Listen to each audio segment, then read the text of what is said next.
प्रत्येकाला वाटत असते की आपण बाहेरून सुंदर दिसावं, पण त्यासाठी आतून निरोगी राहणं सुद्धा तितकंच गरजेचं आहे ना. म्हणूनच नेहमी हेल्दी सेवन करावं. तर आज मी तुम्हाला 3 स्मूदीचे प्रकार दाखवणार आहे. ते हेल्दी तर आहेतच, शिवाय त्यामध्ये मी साखरेचा बिलकुल वापर केलेला नाही. तर सुरुवातीला आपण पिकलेली केळी घ्यायची.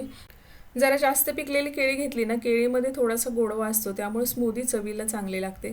आणि जरा कच्ची केळी घेतली ना की थोडीच तुरटपणा असतो केळीमध्ये आणि त्यामुळे स्मूदी प्यायला चांगली लागत नाही. म्हणून नेहमी जास्त पिकलेली केळी असेल तरी चालते. आता इथं 2 केळ्याचे मी बारीक तुकडे करून घेतलेले आहेत. आणि महत्त्वाचं म्हणजे स्मूदी बनवणं अजिबात अवघड काम नाही बरं का. चला बघूयात. मिक्सरच्या भांड्यामध्ये सुरुवातीला कट केलेले केळ घ्यायचे, त्यानंतर 2 चमचे प्लेन ओट्स घेतलेले आहेत.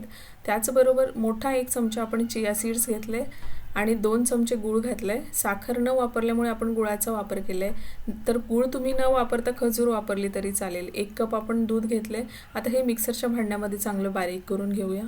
आणि महत्त्वाचं म्हणजे बनाना स्मूदीमध्ये नॅचरल बूस्टर असते, डायजेशन सुधारायला चांगली मदत होते, इन्स्टंट एनर्जी मिळते आपल्याला. त्यामुळे तुम्ही जर वर्कआउट करत असाल सकाळ सकाळ तर परफेक्ट नाश्ता आहे तुमच्यासाठी हा. आणि दूध घातल्यामुळे शिवाय कॅल्शियम आणि प्रोटीन पण भरपूर प्रमाणामध्ये मिळते आपल्याला. तर पहिली स्मूदी आपली इथं बारीक करून झाली. आपण ग्लास मांडून घेऊया.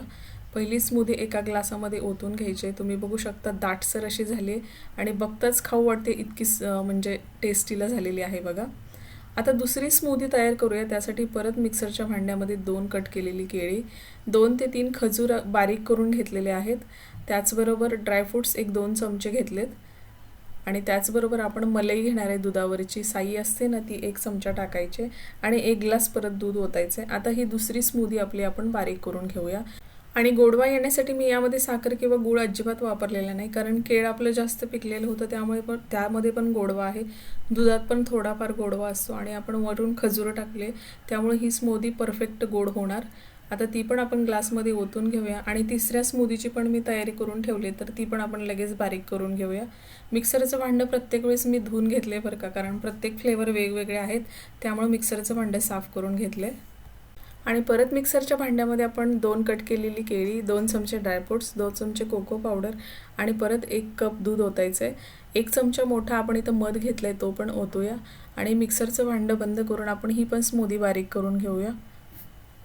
आता या स्मूदीमध्ये सुद्धा मी गोडवा आणण्यासाठी ना फक्त 2च वस्तू वापरल्या, त्या म्हणजे आपली पिकलेली केळी तर आहेत, शिवाय वरून आपण फक्त मध घातलेलं आहे. बाकी त्यामध्ये गोडी आणण्यासाठी काहीसुद्धा नाही. पण यामध्ये जर तुम्हाला थोडासा गोडवा कमी वाटला किंवा अजून काही एक्स्ट्रा टाकू वाटलं तर तुम्ही थोडीशी खजूर वगैरे टाकू शकता किंवा गूळ थोडासा टाकला तरीसुद्धा चालेल, कारण कोको पावडरला थोडासा कडवटपणा असतो, त्यामुळे तो बॅलन्स व्हायला थोडासा वेळ लागतो. तर अशा प्रकारे आपले 3 प्रकारच्या स्मूदी बनवून तयार आहेत. सकाळच्या नाश्त्यासाठी परफेक्ट ऑप्शन आहे. कुणीही बनवू शकतं, इतकी सोपी रेसिपी आहे. तर रेसिपी कशी वाटली कमेंट बॉक्समध्ये सांगायचं आहे.